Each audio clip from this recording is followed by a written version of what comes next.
Depuis la simple critique profane et peu aimable qui malheureusement s'introduit parmi le peuple du Seigneur, jusqu'à s'appuyer sur le fait que nous nous sentons meilleurs que les autres en nous élevant à leurs dépens.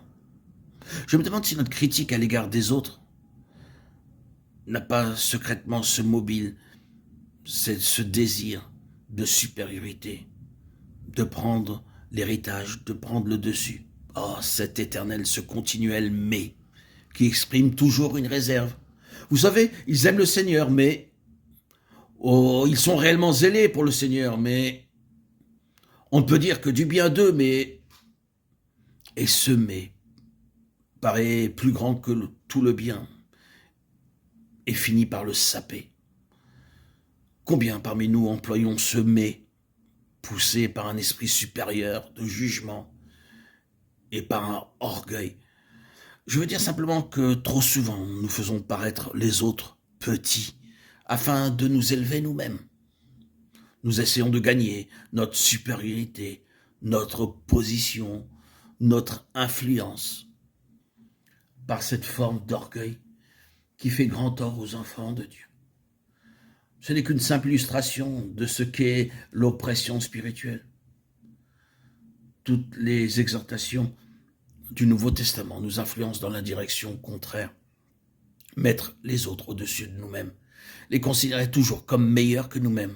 Voilà leur but. C'est la direction opposée qui paraît très dure pour la chair. C'est pourquoi nous devons particulièrement insister sur ce fait. Si le témoignage dans la maison de Dieu doit être maintenu en plénitude et en lumière, la croix doit avant tout s'attaquer à la racine de cet orgueil, de cette arrogance, de cette présomption subtile, de ce contentement de soi, de cet humble esprit critique qui est le nôtre et qui n'est autre que l'essence même de l'orgueil. Il peut se manifester de bien d'autres manières, et il le fait. Il peut dominer sur l'héritage de Dieu. Il peut prendre une position, accorder des privilèges et des opportunités dans le service, suscitant ainsi l'occasion de nous élever dans notre situation.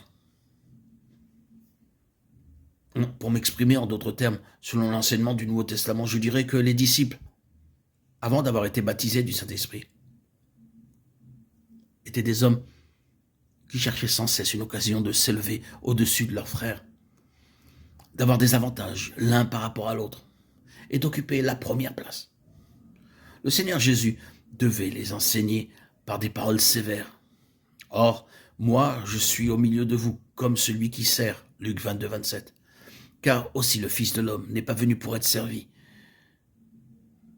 mais pour servir. Marc 10, 45. Cela, c'est l'esprit de la croix. Je pense que nous percevons maintenant, sans aucun doute, qu'il y a là une contrepartie spirituelle, où d'autres deviennent pour nous des moyens de profit, et dans un sens spirituel, nous vendons nos frères en esclavage pour notre propre avantage.